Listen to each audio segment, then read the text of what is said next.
everyone, this is FantasyEsque, and welcome back to the Sims 4 Vampire Amazon Royal Saga with the Salazar Coven. This episode has so much going on, both in the mini-movie and for what we have planned, and also stuff that has happened randomly in between. There's a lot, and I'm very, very excited to dive into it. I feel like everyone's going to enjoy this episode a lot. At least I feel like I will. Both in preparing for it and the stuff that has happened. Ay. Okay, first of all, let us dive into what we saw in the mini-movie, which was kind of long. It was a bit longer than how we normally have things run, but that's because there was a bunch of things I needed to pack in there. But obviously, in this episode, after the Queen's whim in the previous one, we had our royal wedding. So Catherine married Eden, and I keep mixing up the names because there's so much going on. But Catherine was getting ready to marry Eden, and it happened in the end, guys. Finally, it happened. Our second royal wedding, I think, in the history of the entire coven. The first one was a forced marriage between Morgana Devilsaur and Queen Narcissa Salazar. So that was that. But this time around, we started off with Catherine and her sister Elaine. And Elaine was helping Catherine, get into her dress and make sure that her hair and makeup and everything's fine for the wedding. And while she was doing that, her sister was saying that she's a bit nervous about, the wedding. Now, Elaine, rather than put her sister's concerns to ease, was essentially bad-mouthing Catalea, which, understandable. But I don't think she was bad-mouthing Catalea because she's genuinely upset and heartbroken that Catalea jumped ships. I think Elaine was bad-mouthing her because she doesn't really have that much affection for her sister either, right? She's never really viewed her twin sister as her blood and, above everything else. She's never really felt that. She is out for herself. And with Elaine, I feel like everything's a bit of a power play. And she saw bad blood, potentially, between Catalea and Catherine. Nothing's happened between them yet, even though they're both the Queen's women, because they themselves are good friends. So even though both Catherine and Catalea have some jealousy and confused sentiments towards Eden herself, they are quite happy with each other. And Elaine, I don't think, is too fond of that idea. She's feeling like, well, if I can't have an alliance with Catalea, then why should my sister be, on her good books and vice versa? Why should that be a thing and me be powerless out of the loop? So I think she was trying to throw Catalea under the bus by saying things about her that is going to maybe put into Catherine's mind that Catalea is a bit of a vixen and, she's not the greatest friend to her, at least not in the way that she thinks. So Elaine was doing that. I feel like Catherine, she was trying to defend, both Catalea, but mainly the Queen. She said, but the Queen's been true to me. She still wants to marry me. And then Elaine's punching line was, I think she finished that sentence. She still wants to marry. I've never, seen nor heard of a marriage such as this. So she told Catherine that it doesn't really make sense to her, but sure. If you have faith in Eden, fine, go ahead with it. And then we jump to a scene with Catalea and Eden in the royal quarters. And Catalea was literally going for Eden. And she was saying, oh, must you really marry her, my love? She skipped your majesty, went straight to my love. And a couple episodes back, she was saying my love to Elaine, but now she's jumped ships to the Queen. So the Queen was, saying, behave yourself, Catalea. I made a promise to Catherine, and I can't turn away from it now. I have to keep it. Plus, as much as I love you, I do love Catherine as well. Please try to understand. But also, nothing between us. has to change, because Catalea was saying, but I want you to love me more, and she was saying, well, nothing between us has to change. You'll still always have my heart, and at the end of the day, isn't that what you want? And Catalea was saying, yes, your majesty, even though we know that's not really why she's doing all of this and why she's so persistent and aggressive towards the queen in terms of, being with her officially. It's because she wants influence in court so that she can look out for her own people. And, the vampiric world has always been said to be cutthroat, and she's managed to get in, and she doesn't want to be kicked out. She's not really operating on fear. It's more like she wants to be in the most advantageous and best position possible, so that if something does happen that concerns the demon faction, she can kind of leverage her position and do right by them. So she's got other things on her mind, and quite frankly, I feel like she doesn't care who she has to trample on to get that. But somehow she's still managed to maintain her friendship with Catherine and pretty much everyone else. So we had that, and then we jumped to the actual wedding itself. So all our ladies, they were dressed in, their special gowns, and we had a special place built outside on the castle grounds so that we can have the wedding happen. And Catherine and the queen in their beautiful wedding dresses and their wedding makeup. Now I have to say, guys, they're both wearing the exact same thing in terms of dress and makeup, but Catherine looks so beautiful. To me, she looks so much more beautiful in the exact same thing that the queen has on. Even the exact same makeup, she just looks stunning. But I kind of liked this, especially because you could see the queen's, the royal bloodline tattoo in this dress. So that kind of appealed to me a lot. But I thought it was a very sweet color to get married in pink. I like that a lot, a soft pink. So I was wondering whether, geez, my throat. I was wondering whether Catherine would go through with the wedding at the end, because of, the way the queen was being in the previous episode. But she went through with it, and she was, quite happy to be married to the queen. And the queen was also equally happy to be married to the Catherine. I also was at some point feeling like, is the queen just going through with this because she has to go through with this? But her love for Catherine is waning. Apparently not, because she was calling Catherine my love, and she's, really, really happy to be married to her. And she declared Catherine her royal wife, and she gave her the family name of Dragonzar. So from dragon, she's now a Dragonzar, and then at the end, I think, they exchanged rings, and you'll see that both on the hands, they do have their wedding rings that they're wearing, in all their outfits, and she declared her bride, a royal wife, Catherine Dragonzar. So even though Catherine still has the title of lady, people in court will be referring to her as royal wife Catherine. That's kind of the title that the queen has given to her as acknowledgement for their special relationship. So we had that, and after the wedding ceremony itself took place, Catalea,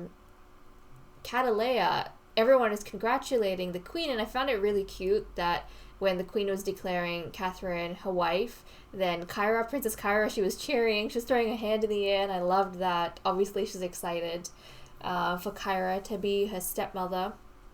So, not Kyra, what am I saying? For Catherine to be her stepmother, there was that. But then Catalea in the background, she was whispering to herself and looking down because she couldn't look at this any longer, them being affectionate with each other.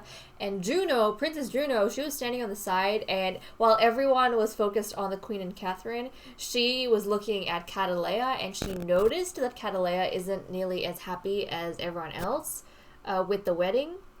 But, she kind of kept it to herself. Now, we are at Castle Sheba because the queen and Catherine, they thought it would be appropriate to have the wedding reception here in their ancient ancestral home where the founding queen, started this empire.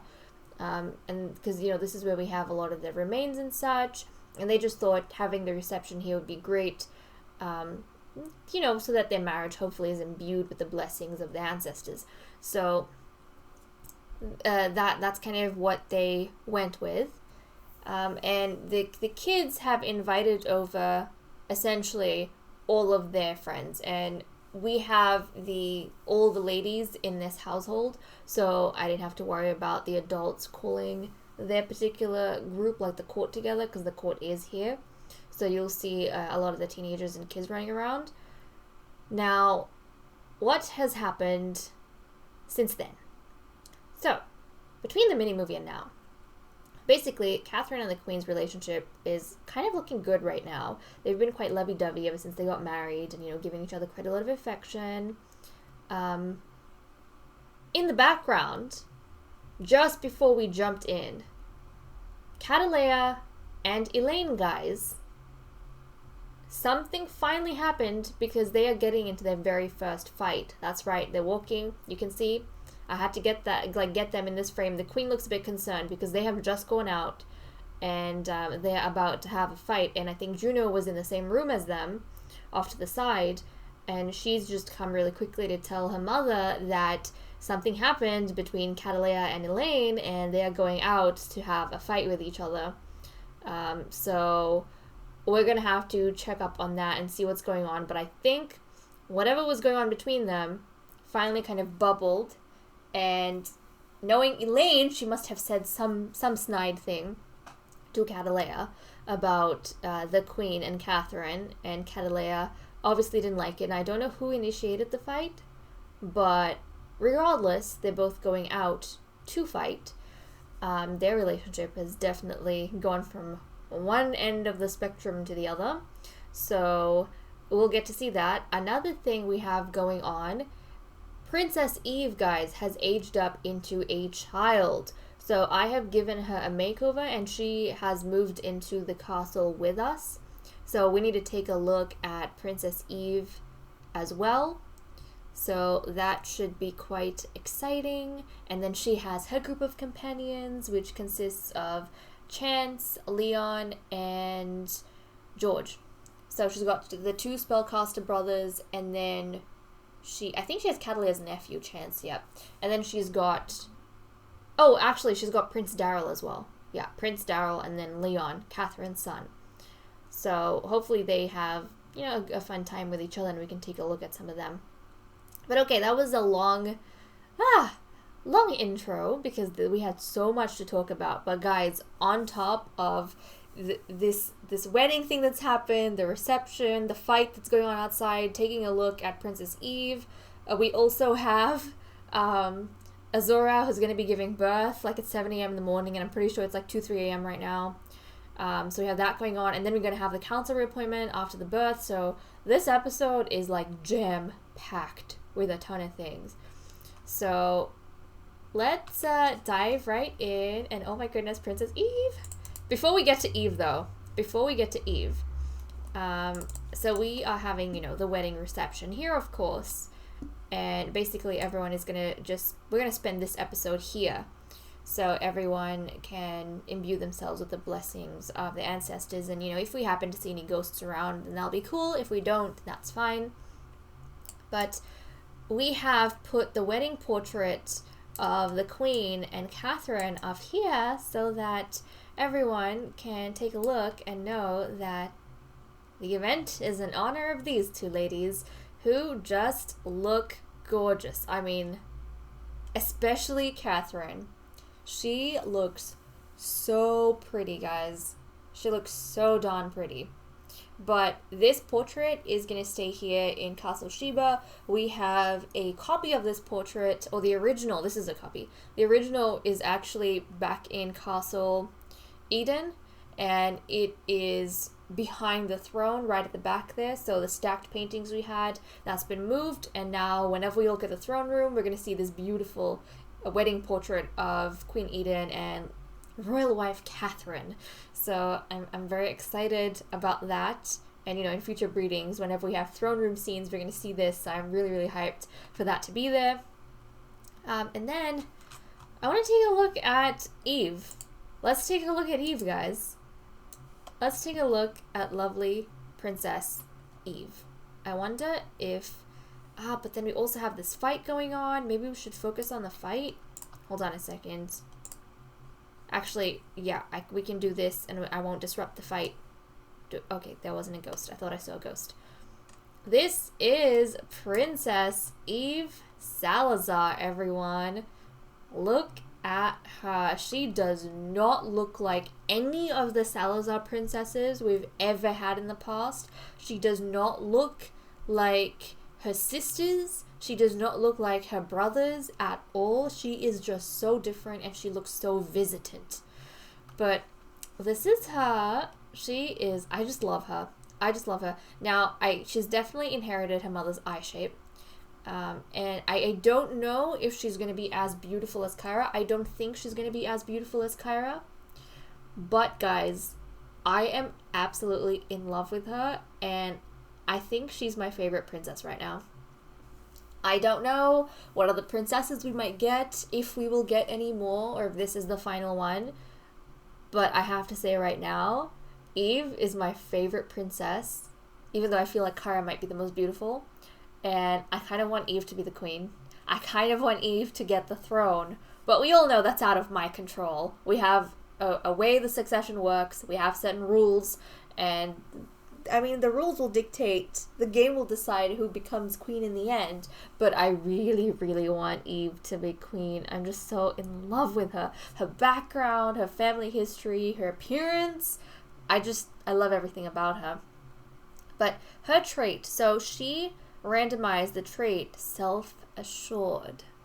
And I thought that was so cool, especially because we know that Eve is growing up in an environment where she's kind of viewed a little bit as the outsider, even by her own sisters, who are very wary of her. You know, she's got one, obviously she stems from two royal families, but one, like her father's side, they were known as the invaders, and she looks exactly like him in coloring, so people might be hesitant towards her being a candidate for the throne. And you know, it's like the invaders managed to invade the gene pool, and now they are ruling the Salazar Empire. So, like, you know, we don't know how the people are going to be viewing this whole thing.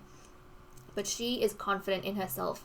The way she's been raised, where she's grown up, what she's been taught about her parents, especially because I'm pretty sure... No, she's grown up at the Creature Cradle, and we know that Myron over there, as well as... who's the oldest... Oh, geez, I can't even remember his name right now. The oldest boy, whose name I should not be forgetting...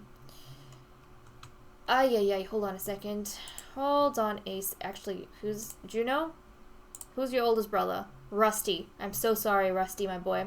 But Rusty and Myron, I feel like they would have passed on, like, they're good people. So I feel like they would have passed on the right stories with the important lessons, and even the way Myron helped to raise his own nieces. Right? The way he helped to raise Lagatha and Meredith when they were young, and they were kind of looked down on. He's always empowered the young girls that has grown up in the Creature Cradle. So I feel like he would have done the same with Eve, and he wouldn't have wanted her to feel like an outcast and an outsider. So as a result, Eve has a lot of pride in herself, and she's got a lot of pride in her like dual heritage, right?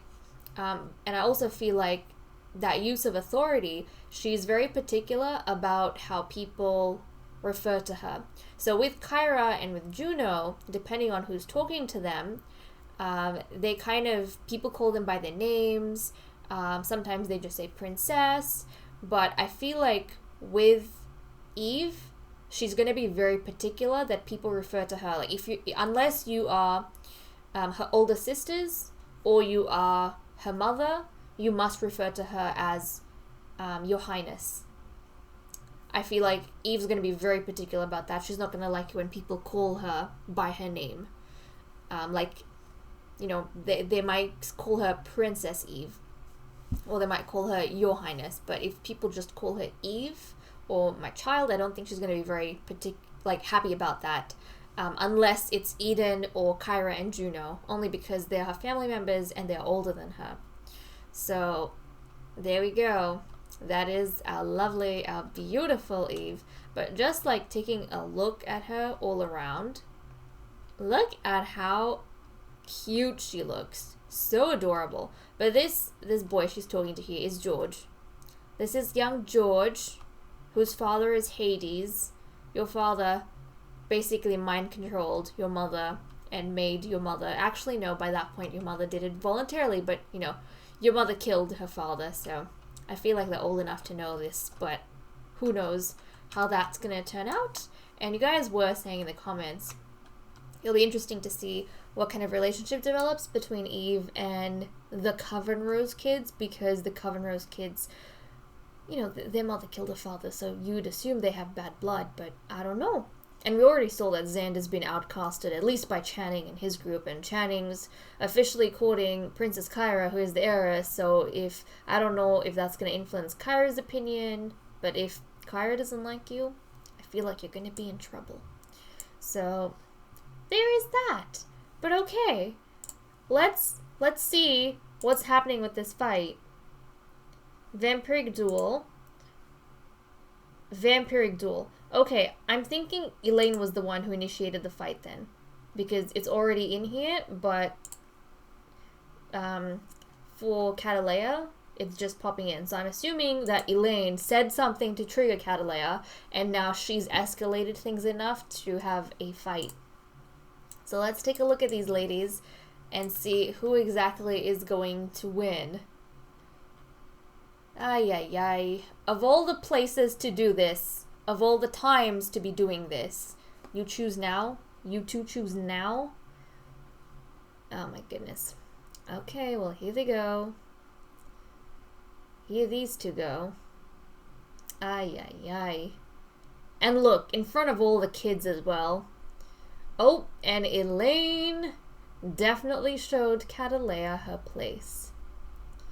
I feel like Elaine hides a lot of her capabilities in front of people because she wants to be, you know, the unassuming youngest sister / weak child, but actually she is a lot more than that. I mean, she prefers to use her wits, but I don't think she's entirely defenseless, and she's kind of just shown Catalea that. She's put Catalea in her place to say that, I mean, she really doesn't care that Catalea's left her, but she's trying to show Catalea, you don't make those relationships with me, and you don't leave of your own accord unless I kick you out, because that's, like, this is who you're dealing with. I'm the one who chooses who gets to keep relationships with me and who gets to leave. I'm the one who chooses. So she kind of just showed Catalea her place, and poor Catalea is going to be dazed now. But all the guests, I kind of wanted, so because the Queen and Catherine had their own special, like, wedding dress and wedding makeup, I kind of wanted the guests to have their own thing going as well. I just thought it would look really nice in uniform. So all the guests are wearing this lovely dress over here that's got some turquoise, it's got like teal colors and red, and it's kind of like a foamy color on top, like sea foam. I just thought it looked so nice. So nice. All the ladies look very lovely, and it feels like they've all dressed up for this royal wedding, so that makes me quite delighted. And of course we have a very pregnant Azura, who is going to be having her baby very soon. But okay, my goodness, that was a lot we had to talk through, and like half the episode has gone by. But Eve, what are you doing? You're out here. I'm pretty sure is autonomy on? I'm pretty sure it is. Yeah, it is. Okay. Eve's just been standing here for the longest time, doing who knows what. I have no clue. But if we take a look at all of her relationships right now, she is the closest to Eden, which makes sense because when she was young, like when she was very young, a toddler, Eden was giving a lot of attention to her because of a special identity. And she was, telling her that even when Eden was growing up, there was really nobody on his side. There were two people on his side, and they're both dead. So she knows some of the difficulties that Eden, or like that Eve might face. So obviously she is the closest to her mother, but she also has a good friendship with Guinevere, which is kind of interesting. Because Guinevere is going to be her mentor now that she's moved in to the castle, or at least, once she starts getting a little bit older, when she's a teen, then Guinevere is going to become more of an active mentor, but that's kind of what we have going on now. Going on there. For now, though, as a child, I feel like Elaine might have a bit more influence over her, because Elaine's the scholar, and so, she's going to be in charge of Eve's education until Eve is a teen, and then Guinevere is probably going to take over as a primary trainer. So there is that. And then she is friends with Kyra and Juno, but she's actually got more friends with her brothers, or more friendship with her brothers Daryl and Rusty. So that's kind of nice. I mean, she grew up with Rusty, so that makes sense. And then she's close in age to Daryl. So yeah, there we go. And in case you guys are wondering, I have, since the previous episode, hold on a second, I have actually downloaded the wonderful Whims mod so that I can pursue this polygamous plotline, but I have disabled pretty much everything except the relationships option that allows you to have polygamous relationships. I've disabled pretty much everything else, just for the plotline that we, are going through right now. But okay, it's almost morning time. You two, what are you doing here? Is this Sage and Juno? Guys, I'm telling you, Sage and okay, they're close friends, I get that, I really do, but I feel like Juno is always looking at Sage and Griffin with not very sisterly eyes, and I don't know if they're operating on the same wavelength, but they always find a way into situations. I feel like what they find interesting is very different to everyone else. It's almost like Juno, because of how intelligent she is, she's attracted to different things and she finds different topics appealing, and it seems as though the only people who can get on her wavelength are Griffin, because his Sage's twin or Sage himself. Like, what are they doing in the fire tribute chamber? This seems like a very Juno thing to want to investigate this place, and obviously Sage is with her. And no one can keep up with that, so why would she even look at anyone else? I don't know. Okay, Eve, who are you chatting with? Leon? Have we looked at the other boys? I think we have, but let's just take a look at the other boys. So we have Chance over here, and then we have Leon. Leon is a very handsome young boy. This is Catherine's son, so this is like Leon Dragonzar now, because his family had a name change. Look at how handsome he looks. He's a very good-looking young boy. Very good-looking young boy. And where is Daryl? I don't think we've seen him since we had the makeover. But Prince Daryl is over here as well. Daryl, I'm going to get you to just stop laughing real quick so that we can take a look at you. I'm so sorry, kiddo. But this is Prince Daryl, so he is Sage and Griffin's cousin.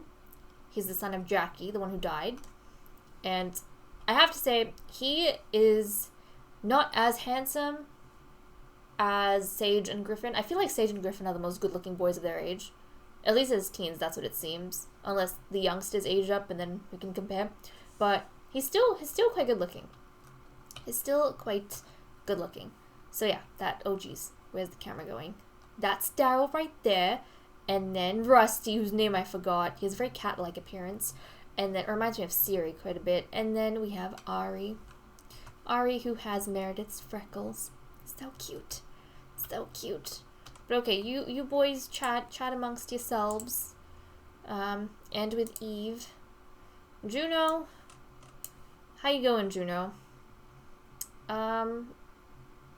See, look at this. She wants to officially quote Griffin, but you're cousins, you can't do that. It's like for her, I either want Sage or I want Griffin.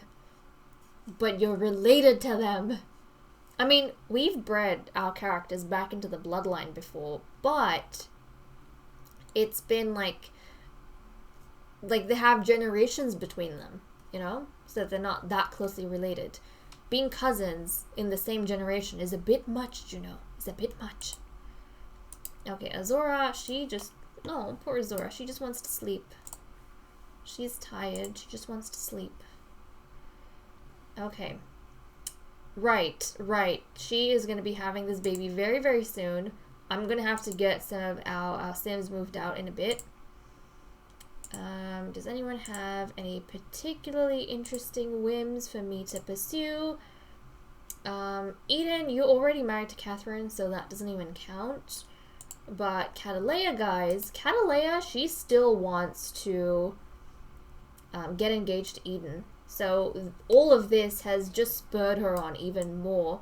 She is determined. I mean, it's never been done before, but she doesn't care. She wants to try. She's going to be persistent with the queen, even though the queen is saying that nothing between them has to change, but she doesn't realize that Catalea wants more. Catalea wants the title, she wants the status, she wants the authority, the powers that come with being a royal wife.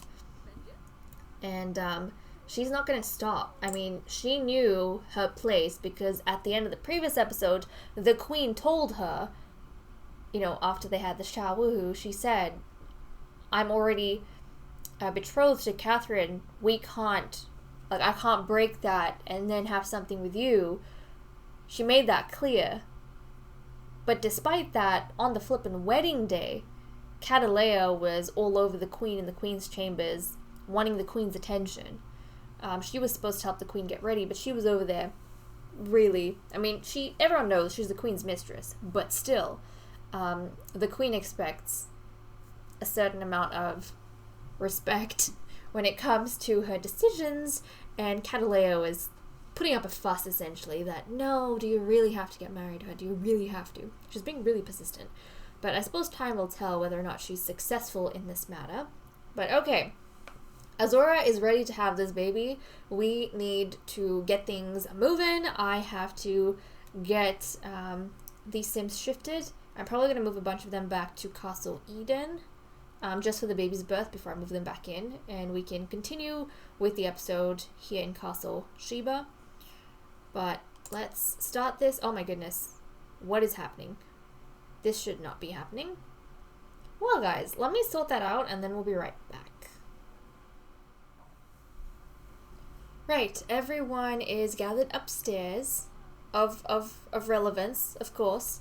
I completely forgot that we had the birth party, the event, actually set up for Castle Eden. So we went through a loading screen because it was taking everyone back there where the party was held, so I had to cancel and then do another one here because obviously I want to stay at Castle Sheba right now, not Castle Eden. And then when I was going through the castle, I realized that in the renovation we did right at the end of Generation 1, we had finished having babies at that point, so we got rid of the birth chamber, so there was none. And I had to remove a bed in one of the bedrooms up here and put in these bassinets so that we had somewhere appropriate for Azora to deliver her child. So she's sitting in the chair over here, getting ready for that. Of course, we have our two brides right over here. And it's kind of fun that we have two couples with each other. We've got Lytha and Guinevere over here, and then we have Catherine and Eden. So they're here together, and the others are more or less roaming around. Kyra is doing push-ups over there. Damien is right over here. Now he is, of course, the father of Azora's baby, and then we've got the adorable little Eve and Elaine. I don't know if they're going to join us in the chamber or not, but regardless, they are around here somewhere doing their own things. Hopefully they can figure themselves out. And it's a small party since we don't have the kids with us either, so, you know, their respective groups. We have some lingering members, but their groups have pretty much gone off in their own directions. They've scattered in the wind. But once this baby is born, we'll bring everyone back, and then we'll continue with the council reappointment. So for now, let's focus in on Azora and see whether or not we can make this day even better. If we can make the wedding even better by going ahead and having herself a daughter. Who knows at this point, but I don't think Azora's too worried about that. I mean, it really doesn't matter to her. She is so privileged as it is. She's never been concerned about anything like this before. And she doesn't think she has need to either. So whether it is a boy or a girl, I think she's gonna be pretty at peace. Oh my goodness, it's a girl. Okay. That was quick and unexpected. Very unexpected. So Azura here, guys, on her first try, just had a daughter. Oh, how Serana would burn. She would be so enraged at the fact that Azura didn't have to do devil magic. She didn't have to try all of these things to get her girl. She got it literally on the first go. But okay, this is going to be Miss Estelle Valenka. That's a pretty name. Miss Estelle Valenka. And this name was suggested to me by Dragon Wolf Tamer 5, so thank you so much for this lovely name. Miss Estelle Valenka. Welcome, welcome. And it seems as though she's taken her father's skin tone. Okay, that's nice. So she's got her father's skin tone. She's gonna have the dark brown hair. She's gonna have the green eyes. That child has potential to be pretty. She's gonna have really nice coloring at least. So that's fun. That's actually really fun. Congratulations. Now, Azura, the reason why she's so sad, guys, it's because recently her father, Athel Tilke, died, and I feel so bad because she kept getting these whims to meet him and chat with him, but I kept putting it off to do other things, and then she got the notification that her father had died, and I felt so bad. I think because I assumed that he would be present during the birth, so I didn't want to go out of my way to have her chat with him, but he passed away, and that's why she's been so sad lately. But little Estelle Valenka, she's joined the family. Also, we have had some age ups recently that I haven't talked about, aside from Daryl and aside from Princess Eve. We actually had, I think it was Elaine's son, but I don't know if these guys know him. I don't think you've met your nephew, maybe through the family tree, but like we're not going to be able to see much. Where is your sister? So Jacob, he aged up into a toddler. So he got the flippin' golden hair. So he's got these beautiful blue eyes, dusky skin, and then he has the golden yellow hair that all the boys have. So that's Jacob for you. And then we have the Delphi. The Delphi? Yes. The Coven Rose girl, who was born as a result of devil magic. Jacob. The queen knows Jacob. Nice. So, yeah, Jacob's a cousin, that's why. This is Jacob. It's so cute. Look at him. It's adorable. So this is Lord Jacob, Elaine's son. And then we have Delphi, who's aged up into a toddler. And look at that, guys. She's so cute. She's so cute. She's got black hair, red eyes. Yeah, red eyes. But she looks so adorable. And I'm wondering if, despite the family conflicts they have between them, because when Delphi's a child, she's going to be in Eve's companion group. I wonder if they will become friends or they'll be close to each other despite the bad blood between their parents, because Delphi is the only other girl that looks anything like Eve. So I wonder if that's going to be like a bonding point for them. If that's going to be a bit of a bonding thing between them. Because they don't look anything... I mean, you have Xander, but Xander, you know, he's a guy. And he's not exactly going to be... I mean, I suppose he is in similar circles as them. But again, Xander's a little bit older. So he's in a different age group, whereas Delphi's going to be in Eve's age group, and she's the only other one that looks like her in her age group, so I wonder if that's going to be kind of like a bonding thing between them. So, okay, that's done. Baby born.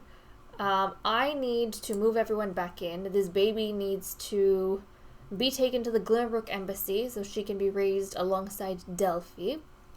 And then I am going to resume with the council reappointments. I'll see you guys in a second. The court has been gathered in the throne room of Castle Sheba, and we are ready to have our council reappointment. I feel like this is a very interesting time because of the strife that we've had recently, the whole issue with the deaths happening with Serana being punished as a traitor.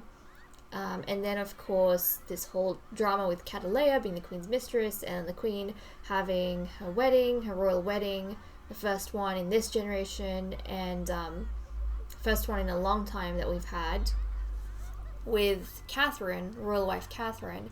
And, of course, the queen has, like, on either side of her, I mean, she's got her royal wife Catherine seated, and then she's got her mistress seated as well. So we'll have to see who is going to be chosen as the Queen's council members. Now, the thing to note, obviously a lot of stuff changes through the generations, in terms of, like, you know, there's minor differences in how the queens do things. Maybe they bend the rules a bit, or they break the rules in terms of how things work, or subvert some, like, certain customs around who should be able to do what. But in the queen's mind, any of the immortals can serve as her council members. So if we're looking at age at this point, Kyra, I mean, before she wouldn't have been considered as someone who could serve as the queen's council member because, you know, she's the heiress and she's the queen's daughter. But if she qualifies, Kyra as an immortal can now serve as part of the queen's council. So given the dynamics that we have in court right now, I'm very curious to see who the queen is going to pick. We know the previous council members were Lady Lagatha and Lady Guinevere.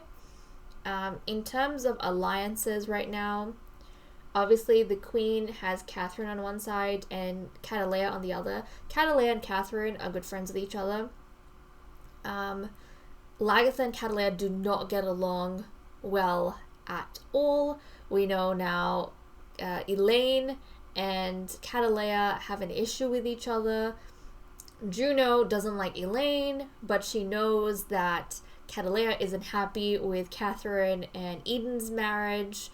Kyra is obviously very happy with Catherine and Eden's marriage. She's really close to Guinevere.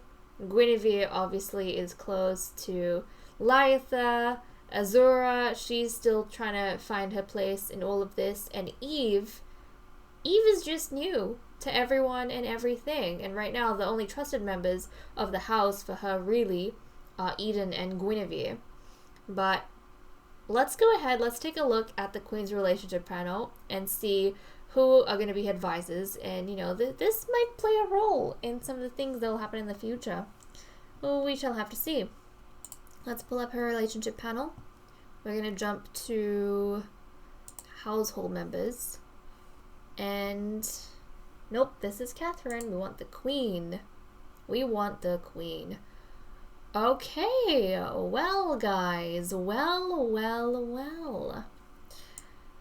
Now, it seems as though we have a clear-cut, actually by a very small margin, clear-cut winner, and this is slightly different, but the queen is choosing for her first advisor or her first council member to be royal wife Catherine Dragonzar. So you can see her last name Dragonzar there. Obviously the title lady, just because the Sims 4 naming thing is like so constrictive and specific, I don't have enough space to type in royal wife, but we know that her title is royal wife. Royal wife Catherine is going to be her first advisor, and obviously Catalea ain't going to be too happy with that, but she's going to come over here, like literally right next to Catalea. She's going to come sit here. So the queen obviously is showing everyone that she hasn't just married Catherine in name. She is giving Catherine certain power, and their relationship isn't just a word, it is trust, and it is affection. So she has given the first place to Catherine, and for her second council member, she is going to choose Lady Lagatha. So Lagatha is going to come join. So interestingly, by a very small margin, her sister is being excluded from that. And the queen, kind of wants Guinevere to focus more on preparing to educate Eve when she comes of age. She wants Guinevere to focus on that. And then, obviously, Juno is going to be having her birthday very soon, and then she'll be eligible for the next stage of training, which is sparring with Guinevere. So I think the Queen would prefer if Guinevere focused on that, and she wants Catherine and Lagertha to be serving her in the council. Now, how do you guys think the Queen feels about Lagertha? I am not sure. I feel like Lagertha has been her first love for the longest time, but obviously everyone kind of knows that Guinevere and Lagertha are a thing now, although they're a lot more low-key than everyone else. And frankly, right now, the Queen's just distracted with Catalea and Catherine, and she is in love with Catherine, but with Catalea throwing herself at the Queen, she's kind of thinking she loves Catalea as well. So this is an interesting lineup. She's got her first love, her wife, and then her mistress over here. But okay guys, with that said and done, I'm going to leave off. Thank you so much for watching. I hope you all enjoyed, and I'll see you all next time. Bye bye.